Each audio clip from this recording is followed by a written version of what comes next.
ಆತ್ಮೀಯರೇ ನಮಸ್ಕಾರ. ನಾನು ನಿಮ್ಮ ಪ್ರೀತಿಯ RD ಬಾಬು ಜೂನಿಯರ್ ಉಪೇಂದ್ರ. ಬನ್ನಿ, ಇವತ್ತು ಮೂಡಲ್ಗಿಯ ಮಂಜುನಾಥ್ ಸೈನಿಕ್ ಮತ್ತು ಪೊಲೀಸ್ ತರಬೇತಿ ಕೇಂದ್ರಕ್ಕೆ ಭೇಟಿ ನೀಡ್ತಾ ಇದ್ದೀವಿ. ಬಹಳ ವಿಶೇಷವಾದಂಥದ್ದು ಈ ಒಂದು ಕ್ಷೇತ್ರದಲ್ಲಿ ತಾವೆಲ್ಲ ನೋಡ್ತಾ ಇದ್ದೀರಾ. ಸಾಕಷ್ಟು ಸಾಧನೆ ಮಾಡಿದಂಥ ತಾವೆಲ್ಲ ಫೋಟೋಗಳಲ್ಲಿ ನೀಟಾಗಿ ನೋಡ್ತಾ ಇದ್ದೀರಾ. ಯಾಕಂದರೆ ಇಲ್ಲಿ ಸುಮಾರು 400ಕ್ಕೂ ಹೆಚ್ಚು ಜನಗಳ ಒಂದು ಈ ಪಟ್ಟಿ ತಮಗೆ ಕಾಣ್ತಾ ಇದೆ. ಇಲ್ಲಿ ಸುಮಾರು ವರ್ಷಗಳಿಂದ ಇದು ನಡೀತಾ ಬರ್ತಾ ಇದೆ. ಯಾಕಂದರೆ ಇದರ ವಿಶೇಷವಾದಂಥ ಸಂಸ್ಥಾಪಕರು ಒಬ್ಬರು ನ್ಯಾಯವಾದಿಗಳು, ಒಬ್ಬರು ಸಮಾಜದ ಸೇವಕರು, ಸಮಾಜಕ್ಕಾಗಿ ತಮ್ಮ ಪ್ರಾಣವನ್ನೇ ಮುಡಿಪಾಗಿಟ್ಟಂಥವ್ರು.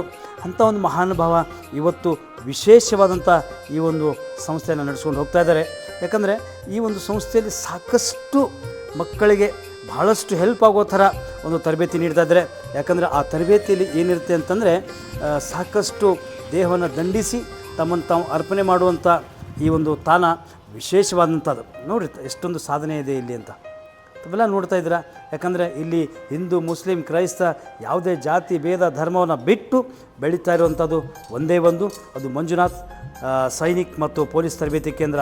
ಯಾಕಂದರೆ ಮೂಡಲ್ಗಿಯಲ್ಲಿ ತಾವೆಲ್ಲ ಭಾಳ ವಿಶೇಷವಾದಂಥದ್ದು. ಯಾಕಂದರೆ ಇಂಥ ಒಂದು ತರಬೇತಿ ಕೇಂದ್ರ ಯಾವುದೇ ಜಿಲ್ಲೆಯಲ್ಲಿ ಇಲ್ಲ. ಅದು ಭಾಳ ಖುಷಿಯಾಗಿರೋದೇನೆಂದರೆ ಇಷ್ಟೆಲ್ಲ ಒಂದು ಮಕ್ಕಳಿಗೆ ನೀವು ಎಜುಕೇಷನ್ ಆಗಿರ್ಬೋದು, ಅದಕ್ಕಿಂತ ಹೆಚ್ಚಾಗಿ ಅವರ ಆರೋಗ್ಯದ ಬಗ್ಗೆ ಭಾಳಷ್ಟು ಕಾಳಜಿ ವಹಿಸಿ ಈ ಒಂದು ತರಬೇತಿ ಕೇಂದ್ರ ನೀವು ಓಪನ್ ಮಾಡಿದ್ದೀರಾ. ಬಟ್ ನಿಮಗೆ ಎಷ್ಟರ ಮಟ್ಟಿಗೆ ಖುಷಿ ತಂದಿದೆ? ಇದು ಒಂದು ದೇಶ ಸೇವೆ ಮಾಡಲಿಕ್ಕೆ ಒಂದು ಅವಕಾಶ ಅಂತ ತಿಳ್ಕೊಂಡು ನಾವು 2004 ಜನವರಿ 27 ನಾವು ಪ್ರಾರಂಭ ಮಾಡಿದ್ದೀವಿ. ಇದನ್ನು ಆರ್ಮಿ ಮತ್ತು ಪೊಲೀಸ್ಗೆ ಹೋಗ್ತಕ್ಕಂಥ ಅಭ್ಯರ್ಥಿಗಳಿಗಾಗಿ ಪೂರ್ವಭಾವಿಯಾಗಿ ದೈಹಿಕ ಮತ್ತು ಲಿಖಿತ ಪರೀಕ್ಷೆ ತರಬೇತಿ ಕೊಡುವಂಥ ವ್ಯವಸ್ಥೆ ಇಟ್ಕೊಂಡು ನಾವು ಸಂಸ್ಥೆಯನ್ನು ಪ್ರಾರಂಭ ಮಾಡಿದ್ವಿ. ಯಾಕಂದರೆ ನಮಗೊಂದು ಖುಷಿ ಆಗ್ತದೆ, ದೇಶ ಸೇವೆ ಮಾಡಲಿಕ್ಕೆ ಇದೊಂದು ನನಗೂ ಒಂದು ಒಳ್ಳೆಯ ಅವಕಾಶ ಸಿಕ್ಕದ ಸರ್. ಅದೆಲ್ಲ ಆಯಿತು, ಬಟ್ ಇಲ್ಲಿ ಕಲಿತಂಥ ಹುಡುಗರು ಎಷ್ಟು ಜನಕ್ಕೆ ನೌಕರಿ ಆಗಿರ್ಬೋದು? ಈಗ ಸುಮಾರು 21ನೇ ವರ್ಷ ರನ್ನಿಂಗ್ ರೀ. 10,842 ಜನ ಆರ್ಮಿ ಮತ್ತು ಪೊಲೀಸ, ಹಾಗೆ ಮತ್ತು ಬೇರೆ ಬೇರೆ ಡಿಪಾರ್ಟ್ಮೆಂಟ್ನಲ್ಲಿ ಸಹಿತ ನಮ್ಮ ಸಂಸ್ಥೆಯಲ್ಲಿ ತರಬೇತಿ ಪಡೆದಂಥ ಅಭ್ಯರ್ಥಿಗಳು ಈ ಜಾಬನ್ನು ಮಾಡ್ತಾಯಿದ್ದಾರೆ. ಸರ್, ಈಗ ಪಡೆದಂಥ ವಿದ್ಯಾರ್ಥಿಗಳು ಮತ್ತೆ ನೀವು ಬಂದು ಏನಾದರೂ ಒಂದು ಥ್ಯಾಂಕ್ಸ್ ಹೇಳೋದಾಗಲಿ, ಅಥವಾ ಸರ್ ನಾವು ನಿಮ್ಮ ಹಾಗೆ ಏನಾದರೂ ಮುಂದೆ ಹೋಗಿ ಮಾಡೋಣ, ನಿಮ್ಮ ಮಾರ್ಗದರ್ಶನ ಚೆನ್ನಾಗಿತ್ತು ಅಂತ ಯಾವುದಾದ್ರೂ ಒಬ್ಬ ವಿದ್ಯಾರ್ಥಿ ಆದರೂ ನಿಮ್ಮ ಹತ್ರ ಬರ್ತಾರೆ ರೀ. ಭಾಳಷ್ಟು ಜನ ಬರ್ತಾರೆ ರೀ. ಈಗ ಒಂದು ತಿಂಗಳಿಂದ ಒಬ್ಬ ವಿದ್ಯಾರ್ಥಿ ಬಂದಿದ್ದ. ಆ ಮ್ಯಾರೇಜ್ ಆಗಿ ಫಸ್ಟ್ ಹೆಂತ ಮನೆಗೆ ಬಂದ್ಕೊಂಡು 1 ವಾರದಾಗ ಕರ್ಕೊಂಬಂದಿದ್ದಿಲ್ಲ. ಕರ್ಕೊಂಬಂದು ನಾ ಕಲ್ತ ಸಂಸ್ಥೆ ಇಲ್ಲಿ, ನಾ ಇದೇ ಬೆಡ್ ಮೇಲೆ ಮಲ್ಕೋತೀನಿ, ಆಮೇಲೆ ಇಲ್ಲೇ ಕ್ಲಾಸ್ ರೂಮು, ಇದೇ ಗ್ರೌಂಡು ಅಂತ ಕರ್ಕೊಂಡು ಭಾಳ ಖುಷಿಯಿಂದ ನಾವು ಎಲ್ಲ ಕಡೆ ಸಂಸ್ಥೆ ಎಲ್ಲ ತೋರಿಸ್ಕೊಂಡು ಅದ ನಮಗೂ ಹೆಮ್ಮೆ ಅನಿಸ್ತು. ಯಾಕಂದರೆ ಎಷ್ಟೋ ಜನ ವಿದ್ಯಾರ್ಥಿಗಳು ಕಲಿತಾರೆ, ಜಾಬ್ ಸಿಕ್ಕ ಮೇಲೆ ಆ ಕಡೆ ಹೋಗ್ತಾರೆ. ಆದರೆ ಆ ವಿದ್ಯಾರ್ಥಿ ಮದುವೆ ಆದ 1 ವಾರದಾಗ ನಮ್ಮ ಸಂಸ್ಥೆಗೆ ಬಂದ, ಮತ್ತು ಇಬ್ಬರು ಗಂಡ ಹೆಂಡತಿಗೆ ನಾವು ಸತ್ಕಾರ ಮಾಡಿ ಕಳಿಸ್ತೀವಿ. ಆಮೇಲೆ ಪ್ರತಿಯೊಬ್ಬ ವಿದ್ಯಾರ್ಥಿ ರಜೆಗೆ ಬಂದಾಗ ನಮಗೆ ಬಂದು ಭೇಟಿಯಾಗಿ ಹೋಗ್ತಾರೆ. ಸರ್, ಖುಷಿ ಆಯಿತು. ಯಾಕಂದರೆ ಬಹಳಷ್ಟು ನ್ಯಾಯವಾದಿಗಳಂದರೆ ಜನ ನೋಡೋ ವಿಚಾರನೇ ಬೇರೆ. ಕಮರ್ಷಿಯಲ್ ಆಗಿರ್ತಾರೆ, ಅವರು ಫೀಸ್ ತೊಗೊಂಡೇ ಕೆಲಸ ಮಾಡ್ತಾರೆ, ಬಟ್ ಅವರು ಜನಸೇವೆ ಸ್ವಲ್ಪ ಕಡಿಮೆ, ತಮ್ಮ ವ್ಯವಹಾರ ಅಷ್ಟೇ ಇರ್ತದೆ. ಬಟ್ ನಾನು ನಿಮ್ಮನ್ನು ನೋಡಿದಾಗ ಏನಾಯ್ತಂದರೆ, ನೀವು ಒಬ್ಬರು ನ್ಯಾಯವಾದಿಗಳಾಗಿ, ಸಮಾಜ ಸೇವಕರಾಗಿ, ಮತ್ತು ಸಾಕಷ್ಟು ಸಂಘ ಸಂಸ್ಥೆಗಳ ಸಂಸ್ಥಾಪಕರಾಗಿ, ಅದರಲ್ಲೂ ಕೂಡ ವಿದ್ಯಾರ್ಥಿಗಳಿಗೆ ನೀವು ಸಾಕಷ್ಟು ಈ ಸಪೋರ್ಟ್ ಮಾಡೋದನ್ನು ನೋಡಿದರೆ, ಯಾಕೆ ಬೆಳಗ್ಗೆ ತಾವೇ ಕೂಡ ಎದ್ದು ಕೋಚಿಂಗ್ ಕೊಡ್ತೀರ ಅನ್ಸುತ್ತೆ ನನಗೆ. ಯಾಕಂದರೆ ನಾನು ವಿಡಿಯೋಸ್ ಎಲ್ಲ ನೋಡಿದೆ ನಿಮ್ಮದು, ಭಾಳ ಖುಷಿ ಆಯ್ತು ನನಗೆ. ಸರ್, ಪ್ರೆಸೆಂಟ್ ಎಷ್ಟು ಜನ ಇದ್ದಾರೆ ಸರ್? ಈ ಪ್ರೆಸೆಂಟ್ ಇವತ್ತು 252 ಜನ ಇದ್ದಾರೆ. ಆಮೇಲೆ ಲೇಡೀಸು ಇದ್ದಾರೆ, ಬಾಯ್ಸು ಇದ್ದಾರೆ. ಈ ಸಲ ಒಂದು ವಿಶೇಷ ಏನಪ್ಪ ಅಂದ್ರೆ, ಮಂಗಳಮುಖಿ ಸಹಿತ ಬಂದಾರೆ ನಮ್ಮಲ್ಲಿ ತರಬೇತಿ ಕೇಂದ್ರಕ್ಕೆ. ಅದು ಪೊಲೀಸ್ ತರಬೇತಿ ಬಂದಾರೆ. ಈಗಾಗಲೇ ಎಕ್ಸಾಮ್ ಪಾಸ್ ಆಗ್ಯಾರ ಅವ್ರು ಫಿಸಿಕಲ್ ಕೋಚಿಂಗ್ ಬಂದಾರೆ. ಇದು ಫಸ್ಟ್ ಟೈಮ್ ಮಂಗಳಮುಖಿಯರಿಗೂ ಸಹಿತ ಈಗ ಅವಕಾಶ ಸಿಗ್ತಾ ಇದೆ ಪೊಲೀಸ್ ಡಿಪಾರ್ಟ್ಮೆಂಟ್ನಲ್ಲಿ. ಸರ್, ಭಾಳ ಖುಷಿ ಅಂದರೆ ನೀವು, ಯಾಕಂದರೆ ಈ ಮಂಗಳಮುಖಿಯರಿಗೆ ನೀವು ಅಡ್ಮಿಷನ್ ಕೊಟ್ಟು ಅವ್ರಿಗೆ ಟ್ರೈನಿಂಗ್ ಕೊಡ್ತಿದೆಯಲ್ಲ, ಯಾಕಂದರೆ ಅದು ಭಾಳ ನಿಮಗೆ ಒಂದು ದೈವದತ್ತವಾದಂಥ ಪುಣ್ಯ ಅದು. ಯಾಕಂದರೆ ಭಾಳಷ್ಟು ಮಂಗಳಮುಖಿಯರು ತಮ್ಮ ಬಿಸ್ನೆಸ್ ಬೇರೆ ಥರ ಮಾಡ್ತಾರೆ.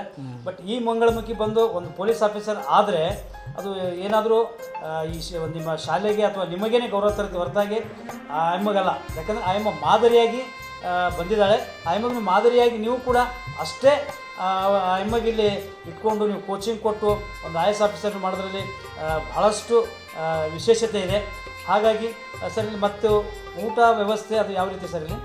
ಇಲ್ಲಿ ಊಟ ವ್ಯವಸ್ಥೆ ಮುಂಜಾನೆ ನಾಷ್ಟ ಇರ್ತದೆ 10 ಗಂಟೆಗೆ. ಪ್ರತಿನಿತ್ಯ ನಾಷ್ಟ ಚೇಂಜೇ ಕೊಡ್ತೀವಿ.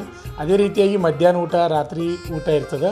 ಊಟದಲ್ಲಿ ಕರ್ನಾಟಕದ ಎಲ್ಲ ಜಿಲ್ಲೆಗಳ ಅಭ್ಯರ್ಥಿಗಳು ಬರೋದ್ರಿಂದ ನಮ್ಮ ಉತ್ತರ ಕರ್ನಾಟಕದವ್ರು ರೊಟ್ಟಿ ಇಷ್ಟಪಡ್ತಾರೆ ರೀ. ಆಮೇಲೆ ಕೆಲವೊಂದು ಜನ ಚಪಾತಿ ರೀ. ಆ ಕಡೆ ಬೆಂಗಳೂರು, ಮೈಸೂರು ಆ ಕಡೆ ಹೋದ್ರೆ ಮುದ್ದೆ ಇಷ್ಟಪಡ್ತಾರೆ.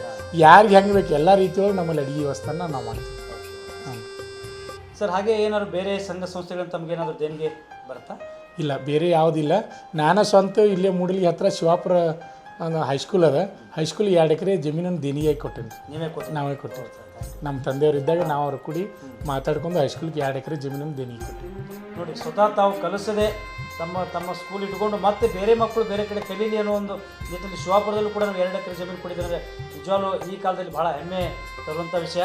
ಸರ್, ಒಟ್ಟಾರೆ ಈ ಒಂದು ಮಕ್ಕಳಿಗೆ ಕಲಿಸಿದ್ರಿಂದ ತಮಗೆ ಸಿಗುವ ಲಾಭ ಇದೆ? ಲಾಭ ಅನ್ನೋಕ್ಕಿಂತ ನನಗೆ ನನ್ನದೇ ಆದಂಥ ಒಂದು ದೇಶ ಸೇವೆ ಮಾಡೀನಿ ಅಂತಕ್ಕಂಥ ಒಂದು ಅಭಿಮಾನ ನನಗೆ ಇರ್ತದೆ. ಅಂದರೆ ನಾನು ಕೇಳ್ತಾ ಇರೋದು ಲಾಭ ಅಂದರೆ ದುಡ್ಡಿಂದಲ್ಲ. ನಾನು ಕೇಳ್ತಾರೆ ಲಾಭ ಅಂದರೆ ಭಾಳಷ್ಟು ಜನಕ್ಕೆ ಏನಾಗುತ್ತೆ ದುಡ್ಡು ಅಥವಾ ಏನೋ ಪ್ರಾಪರ್ಟಿ ಅನ್ಕೊಂಡ್ಬಿಡ್ತಾರೆ. ಈಗ ನಾನು ಹೇಳ್ತೀನಿ ನನಗೇನು ಲಾಭ ಸಿಕ್ಕಿದೆ ಈಗ ಬಂದು ಅಂತಂದಾಗ ಆ್ಯಕ್ಚುಲಿ ನಾನೇನೋ ಹೋಗ್ತಾ ಇದ್ದೆ, ನಿಮ್ಮ ಹೆಸರನ್ನ ಕೇಳಿದೆ, ನಮ್ಮ ಶಬ್ಬಿ ಡಾಂಗೇಜ್ ಅವ್ರು ಬನ್ನಿ ಹೋಗೋಣ ಅಂತಂದ್ರೆ ಭಾಳ ಖುಷಿ ಆಯ್ತು. ಯಾಕಂದ್ರೆ ಯಾವತ್ತೂ ಕೇಳಿದ ಹೆಸರನ್ನು ನೋಡ್ಲಿಕ್ಕೆ ಕಣ್ಣಾರ ನೋಡ್ಲಿಕ್ಕೆ ಒಂದು ನಂಗೆ ಲಾಭನೇ ಅದು. ಯಾಕೆ ಲಾಭ ಅಂದರೆ ನನ್ನಿಂದ ಒಂದು 10 ಜನಕ್ಕೆ ಈ ಮಾಹಿತಿ ಗೊತ್ತಾದಾಗ ಈ ಒಂದು ಇಂಥ ಬೆಳಗಾವಿ ಜಿಲ್ಲೆಯ ಮೂಡಲಗಿ ತಾಲೂಕಿನಲ್ಲಿ ಇಂಥ ಒಂದು ವಿಶೇಷವಾದಂಥ ಒಂದು ತಾಳ್ಮೆಯಿಂದ ಇದ್ದು ಈ ಒಂದು ವಿಶೇಷವಾಗಿ ತರಬೇತಿ ನೀಡುವಂಥದ್ದು. ಯಾಕಂದರೆ ಇಂಪಾರ್ಟೆಂಟ್ ತಾಳ್ಮೆ ಮತ್ತು ತರಬೇತಿ ಭಾಳ ಇಂಪಾರ್ಟೆಂಟ್ ಇರುತ್ತೆ. ಆ ಒಂದು ಇಂಥ ಗಡಬಡಿ ದಿನದಲ್ಲೂ ಕೂಡ ತಾಳ್ಮೆಯಿಂದ ಇಷ್ಟೊಂದು ಜನಕ್ಕೆ ದಿನನಿತ್ಯನೂ ಅವ್ರಿಗೆ ಪ್ರಾಕ್ಟೀಸ್ ಕೊಡೋದಾಗಿರ್ಬೋದು, ದಿನನಿತ್ಯ ಅವರಿಗೆ ವಸ್ತ್ರಾಭರಣ ಆಗಿರ್ಬೋದು, ಊಟದ ವ್ಯವಸ್ಥೆ ಆಗಿರ್ಬೋದು, ಪ್ರತಿಯೊಂದನ್ನು ಕೂಡ ತಾವು ಚಾಚು ತಪ್ಪದೆ. ಯಾಕಂದ್ರೆ ನಾನು ಒಳಗಡೆ ಎಂಟ್ರ್ ಆಗ್ತಿದ್ದಂಗೆ ನೋಡಿದೆ ಇದೊಂದು ಭವ್ಯವಾದ ಶಿಕ್ಷಣ ಮಂದಿರ ಅಂತ ಗೊತ್ತಾಯಿತು. ಹಾಗಾಗಿ ತಮ್ಮ ಜೊತೆಗೆ ಭೇಟಿಯಾಗಿದ್ದಕ್ಕೆ ನಿಜವಾಗ್ಲೂ ಧನ್ಯವಾದ ಸರ್. ತಮ್ಮ ಪೂರ್ಣ ಹೆಸರು ಹೇಳಿ ಸರ್. ಲಕ್ಷ್ಮಣ್ ಅಡಿಯುಡಿ ಅಂತ, ಇಲ್ಲೇ ಮೂಡಲಿಗೆ ನಮ್ಮದು. ನಾವು ವೃತ್ತಿಯಲ್ಲಿ ವಕೀಲರಾಗಿ ಕೆಲಸ ಮಾಡ್ತಾಯಿದ್ವಿ. ಅದರ ಜೊತೆ ಒಂದು ದೇಶ ಸೇವೆ ಮಾಡೋಣ ಅಂತೇಳಿ ಈ ಸಂಸ್ಥೆಯನ್ನು ಕಟ್ಟಿ ಬೆಳೆಸ್ತಾ ಇದ್ದೀವಿ ಸರ್. ಇದ್ರ ಜೊತೆಗೆ ಮತ್ತೆ ಬೇರೆ ಬೇರೆ ಸಂಸ್ಥೆಗಳು ಮಾಡಿದ್ವಿ. ಮತ್ತು ಪ್ರೈಮರಿ ಸ್ಕೂಲ್ ಅದಾವೆ LKG ಇಂದ 8ನೇ ತರಗತಿವರೆಗೆ. ಅದ್ರ ಜೊತೆ ಮತ್ತು ಡ್ರೈವಿಂಗ್ ಸ್ಕೂಲ್ ಮಾಡಿವಿ, ಮಂಜುನಾಥ್ ಮೋಟರ್ ಡ್ರೈವಿಂಗ್ ಸ್ಕೂಲ್ ಅಂತ. ಈ ರೀತಿಯಾಗಿ ನಾವು ನಡೆಸ್ತಾ ಇದ್ದೀವಿ. ಓಕೆ ಸರ್, ಧನ್ಯವಾದ. ತಮ್ಮ ಜೊತೆ ಭೇಟಿಯಾಗಿ ತಮ್ಮ ಜೊತೆ ಮಾತಾಡೋದಕ್ಕೆ ಭಾಳ ಖುಷಿ ಆಯಿತು. ಧನ್ಯವಾದಗಳು ಸರ್. Thank you. ನಮಸ್ಕಾರ. ನಮಸ್ಕಾರ. ನಿಮ್ಮ ಹೆಸರು? ನಮ್ಮ ಹೆಸರು ಶಿವಾನಿ ಮಡಳಪ್ಪ ನಾಯಕೋಡಿ ಅಂತ.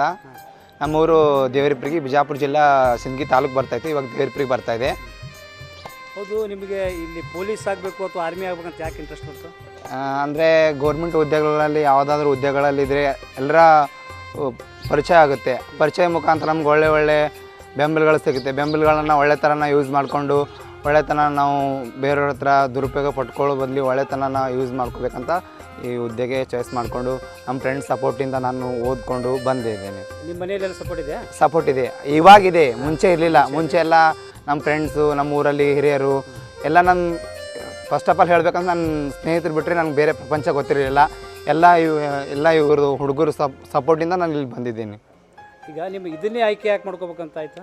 ಇದನ್ನೇ ಆಯ್ಕೆ ಅಂದರೆ ಒಂದು ಯಾವುದಾದ್ರೂ ಗೌರ್ಮೆಂಟ್ ಹುದ್ದೆಗಳೊಳಗಡೆ ಇದ್ದರೆ ನಮ್ಮನ್ನು ಬೇರೆ ಜಿಲ್ಲೆ ಆಗಲಿ ಔಟ್ ಆಫ್ ಸ್ಟೇಟ್ ಆಗಲಿ ಗುರುತಿಸ್ತಾರೆ. ನಮ್ಮನ್ನು ಗುರುತಿಸ್ಬಿಟ್ಟು ನಮ್ಮನ್ನು ಪ್ರೋತ್ಸಾಹಿಸ್ತಾರೆ. ನಮ್ಮಂಥವ್ರನ್ನ ಒಳ್ಳೆ ಸ್ಥಾನಮಾನಗಳು ಬರಬೇಕು, ನಮ್ಮನ್ನು ಒಂದು ಒಳ್ಳೆ ರೀತಿಯಲ್ಲಿ ನೋಡಬೇಕು, ನಮ್ಮಂಥವ್ರಿಗೂ ಒಳ್ಳೆ ರೀತಿ ಎಜುಕೇಷನ್ ಸಿಗಬೇಕು ಅಂತ ನಾನು ಚಾಯ್ಸ್ ಮಾಡಿಕೊಂಡು ಇಲ್ಲಿ ನಮ್ಮ ಊರಲ್ಲಿ ಒಬ್ಬ ಒಳ್ಳೆ ವ್ಯಕ್ತಿ ಅಂದರೆ ನನ್ನ ಪಾಲಿಗೆ ದೇವರು PS ಅಂತ ಇದ್ದಾರೆ, ತಿಪ್ಪಾರೆಡ್ಡಿ ಅಂತೇಳಿ. ಅವ್ರ ಬೆಂಬಲ, ಅವ್ರ ಸಪೋರ್ಟಿಂದ ಹಾಗೂ ಮತ್ತು ನನ್ನ ಸ್ನೇಹಿತರ ಸಪೋರ್ಟಿಂದ ಇಲ್ಲಿಗೆ ಬಂದೆ. ಇಲ್ಲಿ ಬರಬೇಕಾದ್ರೆ ನನಗೆ ಇಲ್ಲಿ ಬರ್ತೀನೋ ಇಲ್ಲೋ ನಾನು ಅಂದ್ಕೊಂಡಿದ್ದಿಲ್ಲ. ಇಲ್ಲಿ ಎಕ್ಸಾಮ್ ಪಾಸ್ ಮಾಡ್ಕೊಂಡು ಹೋದಂಥ ವಿದ್ಯಾರ್ಥಿಗಳು ಹೇಳಿದರು, ಮೂಡಲಗಿ ಒಳ್ಳೆ ತರಬೇತಿ ಇದೆ ಅಕ್ಕ, ತುಂಬ ಚೆನ್ನಾಗಿ ತರಬೇತಿ ಕೊಡ್ತಾರೆ, ಎಲ್ಲ ಒಳ್ಳೆ ರೀತಿ ಇದೆ ಅಕ್ಕ, ನೀನು ಹೋಗಕ್ಕ, ನೀನು ಖಂಡಿತ ಎಕ್ಸಾಮ್ ಪಾಸ್ ಆಗ್ತೀಯ ಅಂತೇಳಿ ಅವ್ರ ಮೇಲೆ ಡಿಪೆಂಡ್ ಮಾಡ್ಕೊಂಡು ನಾನು ಬಂದಿದ್ದೆ. ಈಗ ನೀವು ಆ್ಯಕ್ಚುಲಿ ಏನಾದರೂ ಆಫೀಸರ್ ಆದರೆ ಅಥವಾ ಈ ಥರ ತರಬೇತಿ ತೊಗೊಳ್ತಾ ಇದ್ದರೆ ನೀವು ಬೇರೆಯವ್ರಿಗೆ ಒಂದು ಮಾಡಲ್ ಆಗ್ತೀರಾ, ಒಂದು ಮಾದರಿ. ಹಾಂ ಸರ್. ಅಲ್ವಾ? ಹಾಂ ಸರ್. ನೀವು ಇದನ್ನು ಕಟ್ಟುನಿಟ್ಟಿನಿಂದ ನಾನು ಏನಾದರೂ ಒಂದು ಜಗತ್ತಿಗೆ ಒಂದು ತೋರಿಸಲೇಬೇಕು. ಯಾಕಂದರೆ ಜನ ನೋಡ್ತಾ ಇರೋದು ರೀತಿ ಬೇರೆ ಇರ್ತದೆ. ಎಷ್ಟೋ ಜನ ಬೇರೆ ಬೇರೆ ಪಾತ್ರಗಳನ್ನು ಮಾಡ್ತಾ ಇದ್ದಾರೆ. ಎಕ್ಸಾಂಪಲ್, ನಮ್ಮಲ್ಲಿರೋ ಒಬ್ಬರು ಕಲಾವಿದರಾಗಿದ್ದಾರೆ, ಪಲ್ಲವಿ ಅಂತ, ಒಳ್ಳೆ ಕಲಾವಿದರು. ಅವರು ತಮ್ಮ ಇದಕ್ಕೆ ಹೋಗೋದೇನೆ ಕಲಾವಿದೇ ಆಗಬೇಕು, ನಾನು ಮಾದರಿ ಆಗಬೇಕು ಅನ್ನೋ ನಿಟ್ಟಿನಲ್ಲಿ ಹೋಗಿದ್ದಾರೆ. ಈ ಸೆಕೆಂಡ್ ಹಾಫ್ ನಾನು ನಿಮ್ಮನ್ನು ನೋಡ್ತಾ ಇದ್ದೀನಿ. ಈಗ ನೀವು ಕೂಡ ಏನೋ ಒಂದು ಮಾಡೆಲ್ ಆಗಿ ಜನಗಳಿಗೆ ಒಂದು ಮೆಸೇಜ್ ಕೊಡೋಕೆ, ಇಡೀ ಜಗತ್ತಿಗೆ ಒಂದು ಮೆಸೇಜ್ ಕೊಡೋ ನಿಟ್ಟಿನಲ್ಲಿದ್ದೀರಿ. ಬಟ್ ಈ ಸ್ಕೂಲಲ್ಲಿ ನಿಮ್ಗೆ ಹೆಂಗಿದೆ ಟ್ರೀಟು? ಸರ್, ಸ್ಕೂಲಲ್ಲಿ ನೋಡಬೇಕಂದ್ರೆ ಫಸ್ಟ್ ಆಫ್ ಆಲ್ ಬರುವಾಗ ಹೆದರಿಕೆ ಆಯಿತು. ಸರ್ ತುಂಬಾ ಸ್ಟ್ರಿಕ್ಟಾಗಿ ಆರ್ಡ್ರ್ ಮಾಡಿದ್ರು, ಏನಕ್ಕಪ್ಪ ನಮಗೆ ಎಲ್ಲೇ ಹೋದರು ಈ ಥರ ಹಿಂಗೆ ಮಾತಾಡ್ತಾರೆ. ಆಮೇಲೆ ಮಾತ್ರ ಬಂದು ಒಂದು ವಾರದಲ್ಲಿ ಎಲ್ಲ ನನ್ನ ತಮ್ಮಂದಿರಿಗೂ ಫಸ್ಟ್ ಆಫ್ ಆಲ್ ನಮಸ್ಕಾರ ಹೇಳೋಕ್ಕೆ ಇಷ್ಟಪಡ್ತೀನಿ. ಯಾಕಂದರೆ ನಾನು ಓಡೋವಾಗ, ನಾನು ಮಾತಾಡೋವಾಗ ಯಾವುದೇ ಸಿಟ್ನೆಸ್ ಇಲ್ಲ. ಅವ್ನಿಗೆ ಸಿಟ್ ಮಾಡ್ಕೊಳ್ಳೋದೇ ಅನ್ನೋದೇ ಅವ್ರ ಮುಖದಲ್ಲಿಲ್ಲ. ಯಾಕಂದರೆ ಅವ್ರ ಸಪೋರ್ಟಿಂದಾನೇ ನಾನು ಜಾಸ್ತಿ ಓಡ್ತಿರೋದು. ಸರ್ ಮಾತ್ರ ತಮ್ಮ ಒಂದು TG ಅಂತ ನನಗೆ ಪರಿಚಯ ಮಾಡಿಕೊಟ್ಟಿಲ್ಲ, ತಮ್ಮ ಮನೆ ಮಗಳಾಗಿ ಪರಿಚಯ ಮಾಡಿಕೊಟ್ಟಿದ್ದಾರೆ. ಸರ್ಗೆ ನಾನು ತುಂಬ ನಮಸ್ಕರಿಸ್ತೀನಿ. ಯಾಕೆ ನನಗೆ ತುಂಬ ಖುಷಿಯಾಗುತ್ತೆ. ಇವಾಗ ನಾನು ಇಲ್ಲಿ ಇರಬೇಕಾದ್ರೆ ಕಾರಣ ಎಲ್ಲರೂ ಪ್ರೀತಿಯಿಂದ ನನಗೆ ತಿನ್ನೋಕ್ಕಾಗಲಿ, ಓಡೋಕ್ಕಾಗಲಿ, ಎಲ್ಲ ಆಟಗಳಿಗಾಗಲಿ ಓದೋಕ್ಕಾಗಲಿ ಅಕ್ಕ ನೀನು ಬರಬೇಕು, ಅಕ್ಕ ನೀನು ಮಾಡಬೇಕು ಅಂತ ಎಲ್ಲರೂ ಪ್ರೋತ್ಸಾಹಿಸ್ತಾರೆ. ಅವ್ರ ಪ್ರೋತ್ಸಾಹದಿಂದ ನಾನು ಇಲ್ಲಿ ಇರೋಕ್ಕೆ ಉಳ್ಕೊಳ್ಳೋಕ್ಕೆ ಇಷ್ಟ ಆಯಿತು. ಅದಕ್ಕೆ ನಾನು ಇಲ್ಲಿದ್ದೀನಿ ಸರ್. ಫಸ್ಟ್ ಆಫ್ ಆಲ್ ಬಂದಾಗ ತುಂಬ ಹೆದರಿಕೆ ಆಗಿತ್ತು ನನಗೆ. ಊಟ ಸೆಟ್ ಆಗಿದೆಯಾ? ಊಟ ಸೆಟ್ ಆಗಿದೆ ಸರ್. ಊಟ ಸೆಟ್ ಎಲ್ಲ ಥರದ ಊಟ ಮಾಡ್ತೀರಾ? ಹಾಂ ಮಾಡ್ತೀನಿ ಸರ್. ಎಲ್ಲರೂ ನನ್ನ ತಮ್ಮಂದಿರಿದ್ದಾರೆ.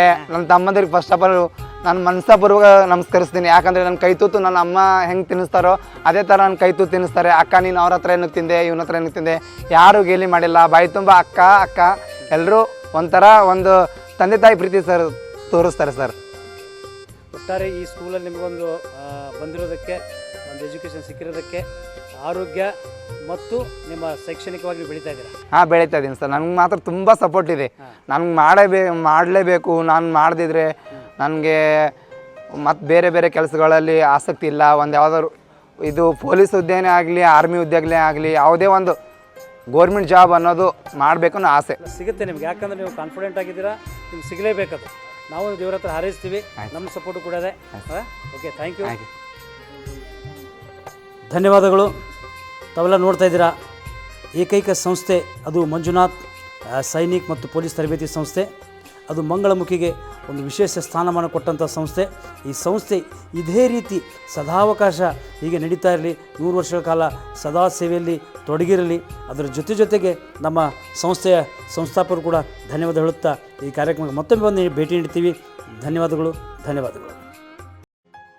ಈ ಕಾರ್ಯಕ್ರಮದ ಪ್ರಾಯೋಜಕರು ಮಂಜುಳಾ ಮೆಲೋಡಿಸ್ ಆರ್ಕೆಸ್ಟ್ರಾ ತಂಡ ಬಾಗಲಕೋಟೆ ಹಾಗೂ ಸರ್ವಶ್ರೇಷ್ಠ ಕ್ರಿಯೇಷನ್ ಸಾಂಸ್ಕೃತಿಕ ಸಂಸ್ಥೆ ಅಣ್ಣ ಮುತ್ತಪ್ಪರೈ ಗೋಶಾಲೆ ಹಾಗೂ ಜಯ ಕರ್ನಾಟಕ ಸಂಘಟನೆ ಬಾಗಲಕೋಟೆ, ಓಪನ್ ಹಾರ್ಟ್ ಕನ್ನಡ ದಿನಪತ್ರಿಕೆ ಬಾಗಲಕೋಟೆ.